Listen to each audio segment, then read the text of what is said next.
Welcome to Math on the Fritz with Mr. Fitz, and we're going to be looking at linear inequalities today. And they're pretty much like lines, except that you have to be careful about this dashed versus solid part, because it matters whether you can get an exact value. If I say you need to be 52 inches or taller to ride this ride, and you show up at exactly 52 inches, are you allowed to ride the ride or not? So here I say equal to. There's this little line underneath the inequality. That means you can take an exact value if the two things are the same. If the person is exactly 52 inches, they're good. So what we're going to be looking at in this one anyway is for a solid line. So I can already get rid of A because I see that A has a dash line. And then I can get rid of C because it has a dash. I can even get rid of D. I was able to get rid of 3 options there, so I automatically know that B is my right choice. Now, if I didn't give you this graph and I was asking you to make it, there is a couple things you're going to have to consider. One is the y-intercept, which is 5, and then the slope, which is up 4 over 1, but you don't have enough space, so you'll go down 4, and then over 1. And you'll notice that this graph is counting by 2's. That's why I'm kind of out in the middle of no man's land here. We went down 4 and we went left. Going down 4 and going left 1, if I make my slope fraction here, as long as I put a negative on both of them, a negative over a negative is positive. So that's why I went down and left to achieve that. And the next thing you're going to notice is that it's shaded. The way we determine the shading is by using a test point. So if I put 0, 0 in place of y and x, I end up with a statement that looks like this. 0 is less than or equal to. Now, I'm not going to be able to get the equal to part in the picture, but I think you'll understand. This turns into 0 equals 0 plus 5. Which essentially, if I didn't write in the 0 because 0 plus 5 is 5, I'm trying to tell you that 0 is less than or equal to 5. And it is. That makes lots of sense. 0 really is less than or equal to 5. So that's why it's part of the shaded answer down here. When I put 0, 0 in for x and y, I got a true statement. So that's why this bottom part was shaded. Now on number 2, I don't have a y-intercept. Now lucky for you, all of these start at 0, 0, so you wouldn't have to worry about that. But sometimes in the future, I'm not going to be giving you multiple choice. We're in this digital format, so I'm trying to give you an ability to see it. But knowing it starts at 0 is just the beginning. You have to apply this slope of rise over run, which is up 5 over 2. Up 5 over 2, so it could be A. Can't be B, because it doesn't go up 5. And then if I take a look at the next one, let's go to red. I'll go back to my red. It goes up 5 over 2, so that's potential. And then this one down here does not go up 5 over 2. So I just have to figure out the shading. Now your issue is I can't plug in 0, 0 because 0, 0 is not in the shaded part. I need to actually pick something that's in the shaded part.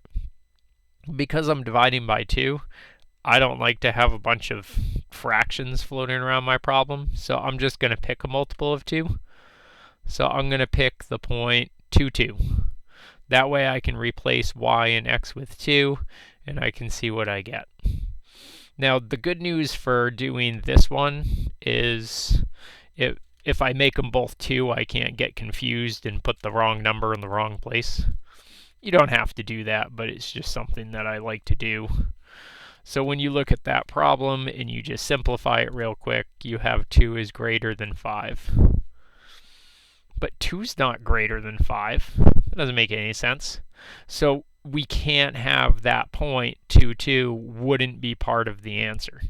So when I had 2, 2 being part of the answer, that's wrong. 2, 2 is not part of the answer because clearly 2 is not greater than 5. So we would have to wipe that out and say it's wrong. 2, 2 shouldn't work. 2, 2 should be just in white space, so C ends up being our answer. Now if we go down to the next one, I'm going to see a line underneath. That means it could be equal. So not dashed. It could be equal. It could be equal. It could be equal. That was a freebie. The only one that was solid was choice D. You'll notice it has a slope of 4 over 3. They went up 4 over 3. And they did it from the original starting point of -5. Supposed to be less than, not equal to, so I can't have a solid line. It's one of these dashed ones. I'm supposed to start at -3, so those two have potential. This one doesn't start at -3.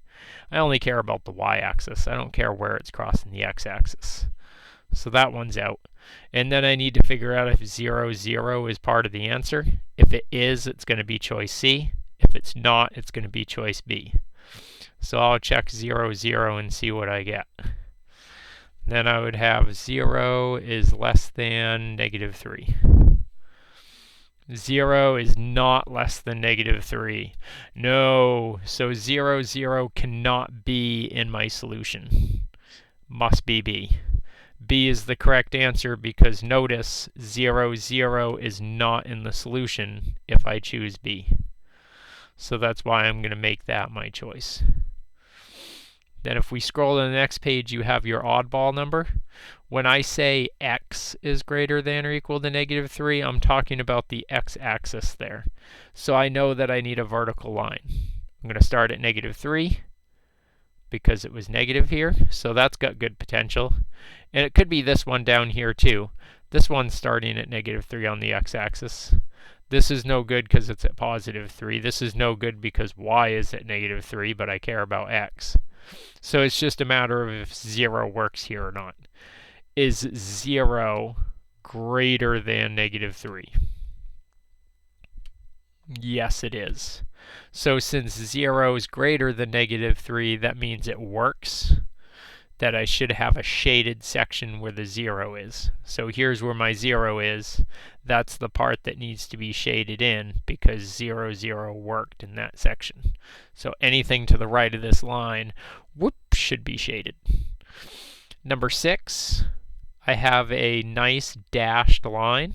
So A would be great. B doesn't work, can't be equal. C doesn't work, can't be equal. D doesn't work, can't be equal. Hey, all right. I'll take those any day. If you can get that shortcut going, it's multiple choice, take it. Less than, that means it's dotted, so A's out. Can't be solid. I'm supposed to be going up and to the right. This is going down and to the right, so that's out. And then it's supposed to have been up 1 over 3, but it's also starting from 2. So this is 2, up 1 over 3. I think we got a winner because this one doesn't even go. I don't even know what this is. Oh, it's starting at x equals 2. We don't care where x-axis is. I care about where it hits the y-axis. And I certainly don't have a starting value of -6 up in this equation. I have a starting value of +2. So that's why C failed. And then the last one here is a equal to part. So it should be solid. Oh, they're all solid. Should be starting at 4. So that's out. That starts at 4. That starts at 4. This one doesn't start at 4, so that's out. So we know it's B or C. And then I'm going up 3 over 2. This one's going down, so it's definitely B. And you now have the ability to do any of the problems that come your way. Again, if you're confused about the shading, you have multiple choices that are set up the same way. You just do test point. You just look at it and say, I'm going to pick a number. I'm going to pick 0, 0. And I'm going to replace y with 0. And I'm going to replace the x with 0.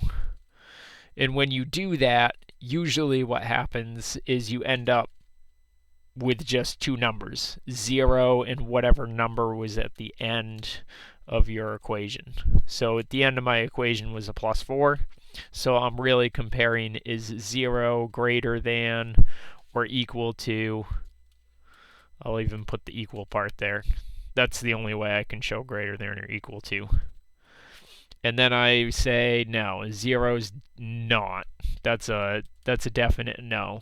So I can't have 0, 0 in my answer. Notice the one that I selected over here, 0 is not part of the answer. Here's my 0, 0. That is not included in the shaded region. So it supports what I saw up here where it said no, it shouldn't be in the shaded region. It's not. So that's all we have for you. Enjoy the 8 problems this